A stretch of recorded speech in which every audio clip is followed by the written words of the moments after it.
it would be my pleasure to introduce today's speakers.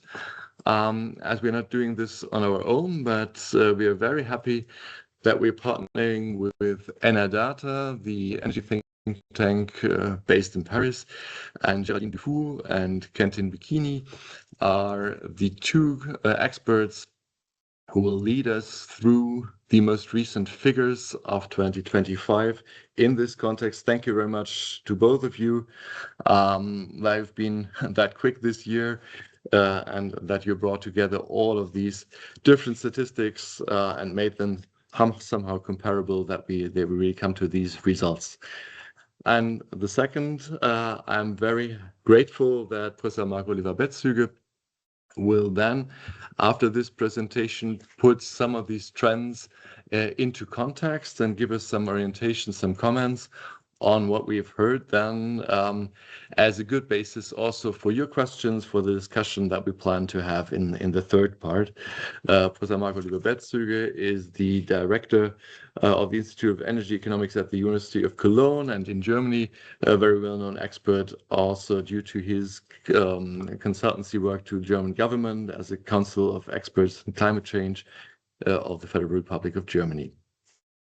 Now, we want maybe just one more information on the next slides to share with you also what we plan with the publication Energie für Deutschland, Energy for Germany. The full publication will be published in September. So what we do today is a sort of sneak preview with these figures.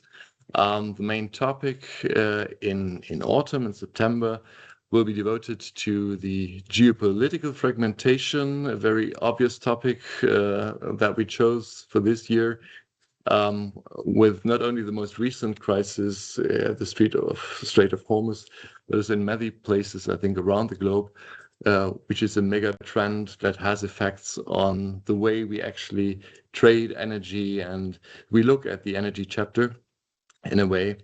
So you can be already curious what is going to come after the summer break then. And there will be more chapters, just a few here are teased on CCS that we've done the last year, on offshore the year before, and there will be shorter chapters this year on many more topics beyond the key topic that we've just mentioned. Now, with no further ado, I'd like to hand it over to both of you, Géraldine and Quentin, to guide us a bit through the energy world, at least of the G20, which really make up such a big share of the global picture, on electricity, on the different energies, on CO2, on all of that really gives a good basis to understand where we stand in the year 2025. So, I don't know who wants to start, Géraldine, Quentin, to take over. With this, I'd like to... Yeah, thank you very much. Thank you very much, Carsten. I hope you can all hear me well. So I'm going to be quick, and I'm going to leave the floor to Géraldine, who is going to do most of the work in presenting the 2025 figures, but happy to contribute to the discussion afterwards. Very quickly on a bit of advertisement here, presenting Enerdata.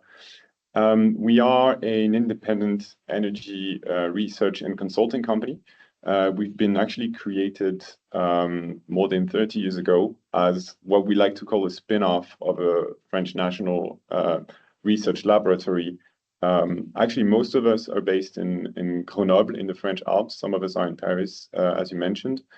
And we even have a few people working in Singapore in a subsidiary for the Asian market.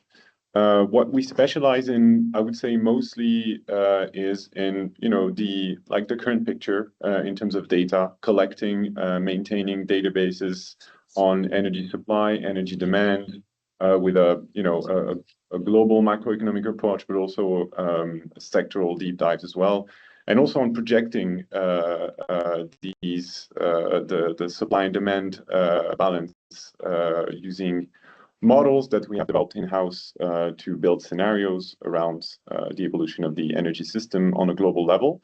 But in general, we also do a lot of different, expertise monitoring analysis work on the current drivers of energy and climate, basically overall. As I said, we are headquartered in Grenoble in the French Alps, but we work on, with clients all over the world, I would say, both private companies, institutional entities, etc. So I think that's enough, and let's start diving into what we are here to talk about. And as I said, I will leave the floor to Géraldine to do that mostly. Thank you, Quentin. So I will introduce to you the key energy figures and key figures on energy and climate in the G20 in 2025. So here you have a few picture of what happened last year. So first, why the G20? We decided to focus on the largest 20 economies in the world because together they account for 80% of energy consumption in the world, 80% of CO2 emissions. So when you have the global trend for these economies, you know the big picture for the entire world. So 2025 was a year of return to normal in terms of economic growth, of energy consumption. So here we will focus on energy consumption, not production or trade. We will have other figures later, but total energy consumption, primary energy consumption, or total electricity consumption here. So back to normal for economic growth at around 3% per year. Energy consumption slightly slowed down to 1.4% in 2025. So this is slightly slower than the year before, but it's in line with the historical trend. So here, as the reference period, we have decided to focus on 2010-2019 to avoid the sharp fluctuations of 2020 due to the COVID-19 crisis or the 3 years of rebound. So if we focus on this long-term period, then energy consumption is in line in 2025. So a slight slowdown compared to the year before due to a stagnating coal consumption and a slowing down gas consumption, whereas electricity demand was quite dynamic at nearly 3%, like in the long term, and oil consumption that rebounded after a year of stagnation. So we will see more details about this energy consumption. But first, I would like to focus on economic growth because economic growth is one of the main drivers for energy consumption. So here you will find our basic graph with growth rates indicated for each country, for the main countries in the G20. So in orange for 2025, in blue for 2024, and in green for the reference period, the last decade. Here you can see that the 3% per year increase, well, last year and in the last decade, just like in the last decade, it was driven by non-OECD economies like China, India, or Brazil. Economic growth was slower, significantly slower in 2025 in OECD economies, about 2%. With a 2% growth in the United States, the largest market. But this growth in the US was really driven by massive investment in artificial intelligence, in data centers, whereas the rest of the economy was rather stable or not growing as fast. In the EU or in Japan, there was a steady economic demand, but the growth rates were far lower, about 1.6% in the EU, about 1% in Japan. The largest growth in GDP was posted in China and India.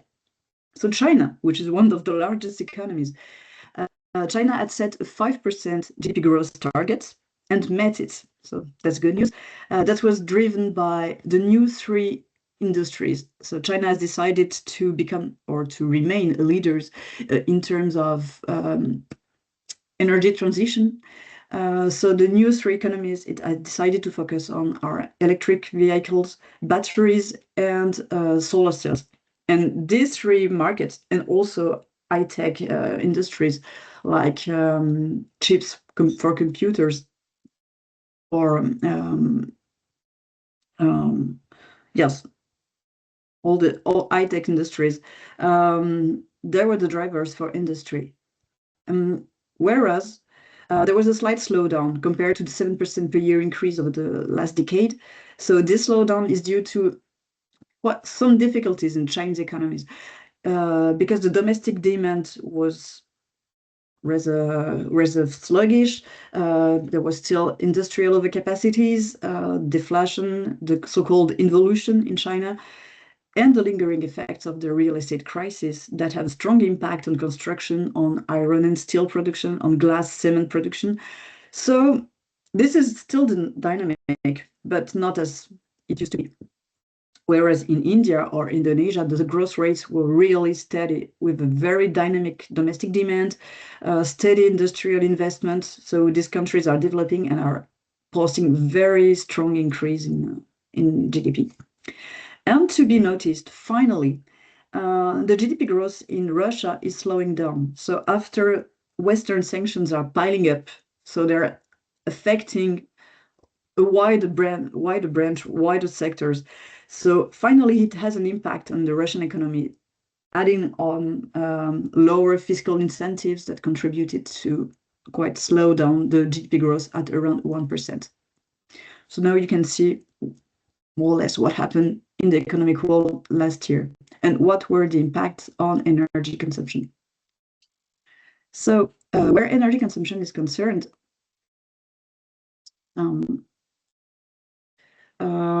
it slowed down by 1.3%. I'm sorry.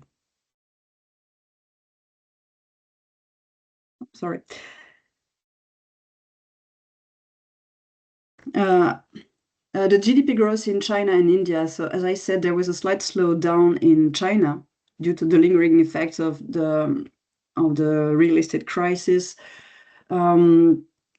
Also, industrial overcapacities, weak domestic demand that's reduced, that contributed to slow down Chinese economy. Whereas the new three industries, namely electric vehicles, solar cells, and batteries, were booming. So there was kind of restructuration of the Chinese economy toward less energy-intensive branches, more high-value branches. Whereas there was a strong growth in India and Indonesia with a dynamic demand and steady industrial investment. And finally, it's noticeable, a significant slowdown in Russia, where the GDP growth grew by only 1%. So this is the effect of lower fiscal incentives and also Western sanctions that are piling up, that are covering a wider scope of activities. So then you have a larger view of what happened in the economic world last year. So where primary energy consumption is concerned, so here we are talking about total primary energy consumption. There was a slowdown in primary energy consumption. So it slowed down to 1.4%. This was due to three main effects. First, a growing renewable power generation. So solar generation grew by nearly 30%, wind by 8%. And together, this additional renewable power avoided the use of coal, gas, and oil in the power sector. So we have estimated that they helped save 1.2 gigaton of oil equivalent of fossil fuels. So this is about 10% of the G20 energy consumption and about India's primary energy consumption in 2025 alone. So this is a huge effect, especially in China and India, which have massively invested in renewables and are massively using coal and gas for their power generation. So it also had an impact on energy consumption in the EU, in Japan, in Australia too. The second effect was the weaker industrial activity in China, or at least lower demand or weaker industrial activity in energy-intensive branches in China. So this slight decrease in China had a huge impact on the world, on the G20. And the third effect was lower cooling needs. In 2024, there were massive heat waves in China, India, in North America that contributed to raise electricity consumption and then energy consumption overall. There were still heat waves in 2025, but smaller or shorter. So these three effects had a huge impact and contributed to slow down energy consumption. There was, however, a rebound in energy consumption in the US, in North America broadly, due to colder winter, so that raised heating needs, and also the electricity demand from data centers in the US, and also a steady growth in Indonesia because the country is developing and is a huge nickel producer, so it requires huge amounts of energy to refine nickel and to export it.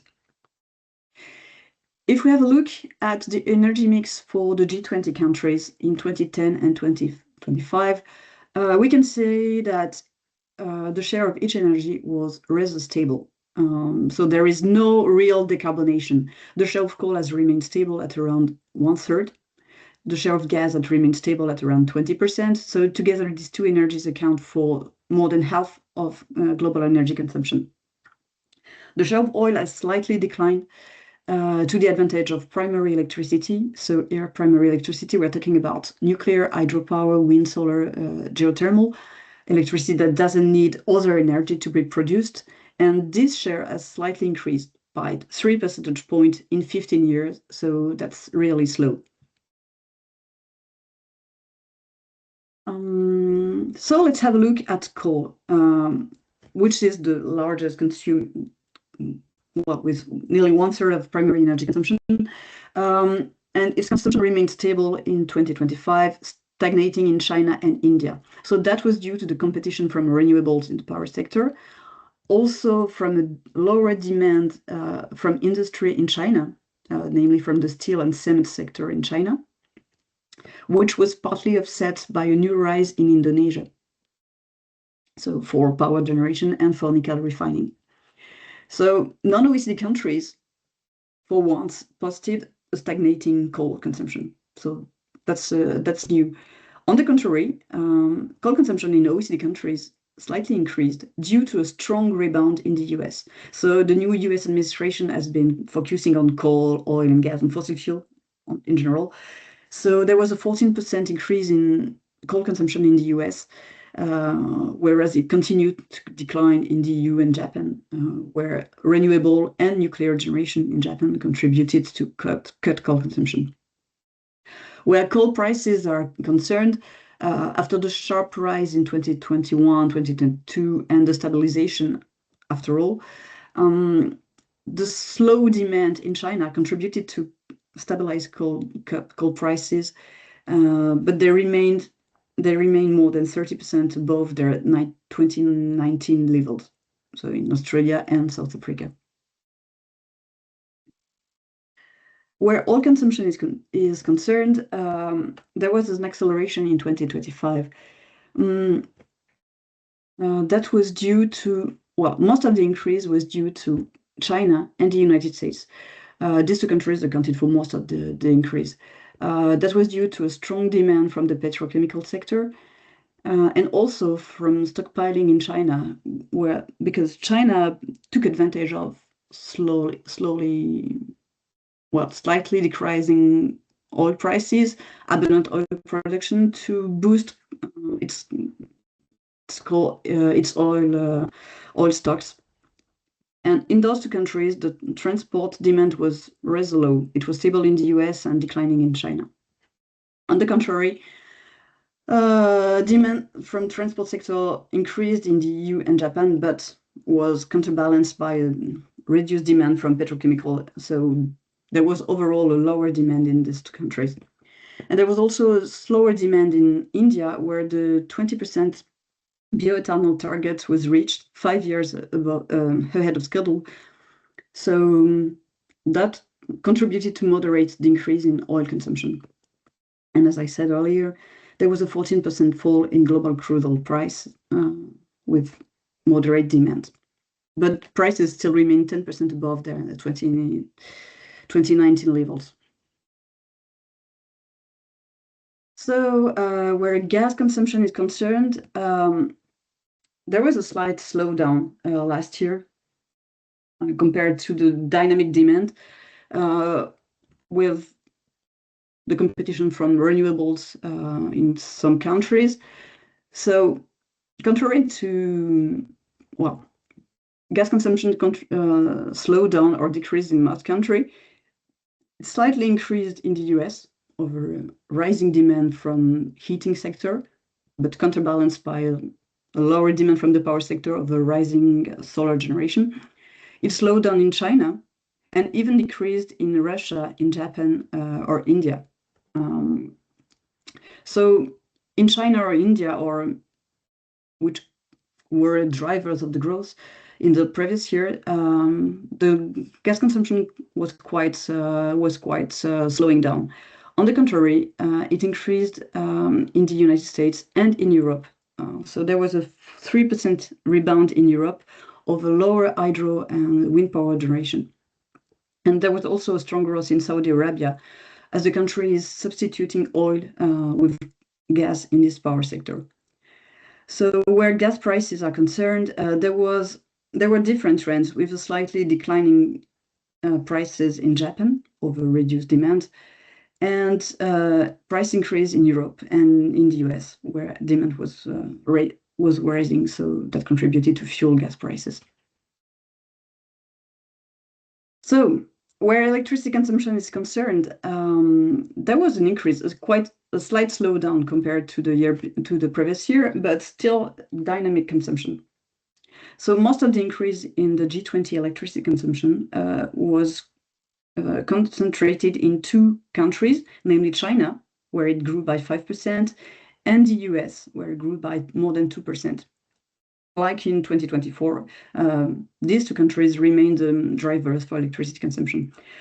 In those two countries, there are the three main drivers for rising electricity demand: data centers, electric vehicles, electric cars, and industrial electrification. So that's also the case for the EU, but to a lesser extent. In the rest of the G20, it was spurred by building electrification. So we can see that electricity consumption is rising. Its share in final consumption is rising, but it's still far from what would be required to reach the 2-degree scenario. Between 2010 and 2025, so in the last 15 years, the share of electricity in final energy consumption has only increased by 4 percentage points. So that's true, but that's slow. That's very slow. And most of the increase, yes, as I said, was spurred by new uses like electric vehicles or data centers. Well, electric vehicles, they can be good news since they're replacing fossil fuel consumption in transport. So they can help cut CO2 emissions. But for data centers, which are requiring huge firm dispatchable power supply, the boom in data centers is fueling the rollout of gas-fired or even coal-fired capacities, which are adding on and contribute to fuel CO2 emissions. So all this electricity is produced remains crucial if we want to decarbonize and cut CO2 emissions. So last year, there was a strong growth in solar and wind generation. So nearly 30% for solar, 8% for wind. Together, they accounted for nearly 1/5 of the power mix. So that's a good news. And what is really a good news and noticeable, contrary to the previous years, is that for the first year, this renewable generation contributed to stabilize thermal generation.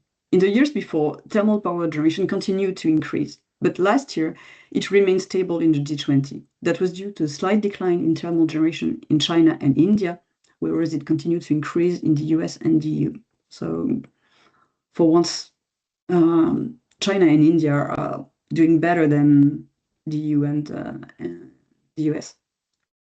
So this stable thermal generation, the share of fossil fuels in the power mix with the stable generation slightly declined by 2 percentage points in 2025 to 56%. So this is 10 percentage points below 2010, when 2/3 of the power mix was covered by fossil fuels. This rise in renewable generation has been coupled more recently by electricity storage. here we have decided to focus on the 5 largest markets for electricity storage, for batteries, not taking into account pump storage. And China is the largest market with more than 140 gigawatts installed, including 66 gigawatts installed last year. So China nearly doubled its storage capacity in 2025. And this is far ahead of other markets. So a little focus on wind and solar. 2025, like the year before, was a new record year for renewable power installations. So these installations were really driven by China, since more than 460 gigawatts of solar capacity were added in the G20, 2/3 of which in China. And nearly 150 gigawatts of wind were installed in the G20, of which 80% was in China. So China was really the driver for new solar and wind generation capacities and also generation. On the contrary, there was a slight slowdown in Europe, stagnating installation or steady installation in the US, and India that installed more than the US in solar and wind last year. So India is also becoming a superpower for renewable capacities. So all these new capacities contributed to a strong increase in solar and wind generation, especially in China, which now accounts for nearly over 40% of wind generation. So China produced as much wind power as the EU and the US together. So this is huge. And nearly half of the solar power generation in the G20. So we have estimated that these CO2 emissions, this solar and wind generation have helped save 1.2 gigaton of oil equivalent, the equivalent of India's primary energy consumption. And if we translate into CO2 emission, that corresponds to 4 gigaton of CO2 equivalent. So again, total emissions of India. And half of this avoided emissions were in China. So since 2010, we estimate that more than around 26 gigaton of CO2 equivalent have been avoided in the G20, compared to current emissions of 32 gigatons. So in the last 15 years, we have nearly avoided the volume of emission from 2025. So this renewable contributed to stabilize thermal power generation, which was down in China and India. There was also a slight decline in cement production in China that reduced industrial process emission. And on the contrary, a rise in Indonesia, in Canada, and in the US with a rising fuel power generation, with fossil fuel generation. So that contributed to raise CO2 emissions in those countries. So here we are talking about emissions from fuel combustion, so the power sector, transport, buildings, from industrial processes, and also fugitive emissions.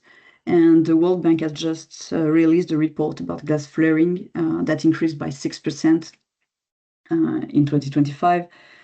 So that contributed to raise emissions, well, which remain broadly stable.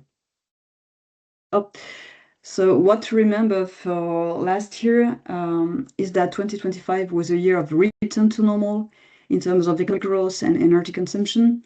A slight slowdown in energy consumption compared to 2024 due to the rising share of renewable generation that's helped save the equivalent of India's primary energy consumption in coal, oil, and gas. So that was particularly marked in China, India, the EU, Japan, Korea, and Australia. A slight reconfiguration of industry activity with China oriented this industry toward less energy-intensive sectors, and also slightly less extreme temperature in China and India. So that contributed to slow down energy consumption. However, in the US, United States, the energy consumption is increasing with policies with favorable policies for coal and the rollout of data centers that are driving electricity consumption. So this electricity consumption in the G20 continues to grow, driven by data centers, electric vehicles, industry, and building electrification. So this may pose new challenges for power supply, since fossil fuels still represent nearly 60% of the power mix. So another point is that solar and wind generation reached new records, spurred by China and supported by batteries. So they helped, with solar and wind generation helped avoid the equivalent of India's CO2 emission, and they helped stabilize total CO2 emission.